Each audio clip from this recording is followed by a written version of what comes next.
Good morning, I'm Tess from Word of Faith Christian Center, and I'm very excited to share a revelation that the Lord has given me on the power of covenant.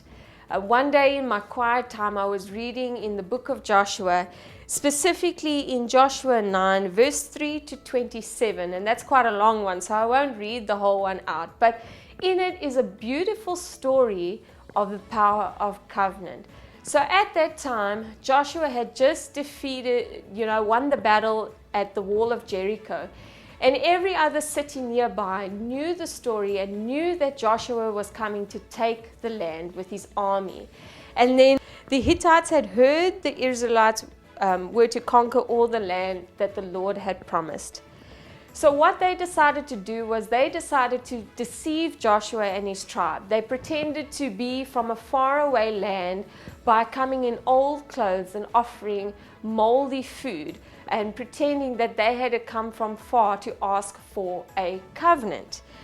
The word says specifically that Joshua and his leaders did not ask counsel from the Lord, and he went ahead and made a covenant anyway. 3 days after they made that covenant, Joshua had realized that the Hivites were actually in the land close to them. And because of the covenant, they could do nothing because Joshua feared the Lord. He was angry, and I trust, if it was a modern day situation, we probably would have gone and annihilated even harder the enemy around us because we felt deceived.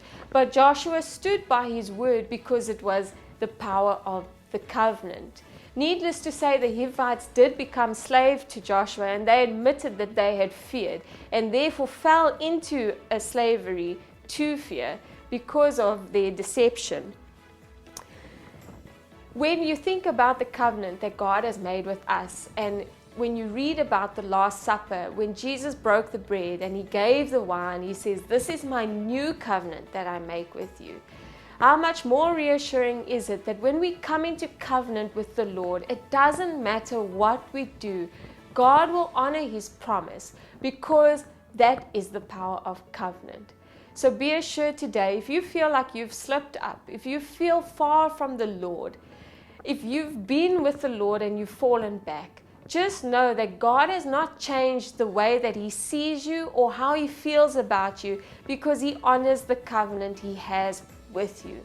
So right now I just pray, Father, for every person that is feeling a bit distant from the Lord, that you would remind them of the love that you have for them. Lord, that there is power in the covenant that you've made with us when Jesus died on the cross, and that there is nothing that can separate us from this covenant. In the name of Jesus, be blessed.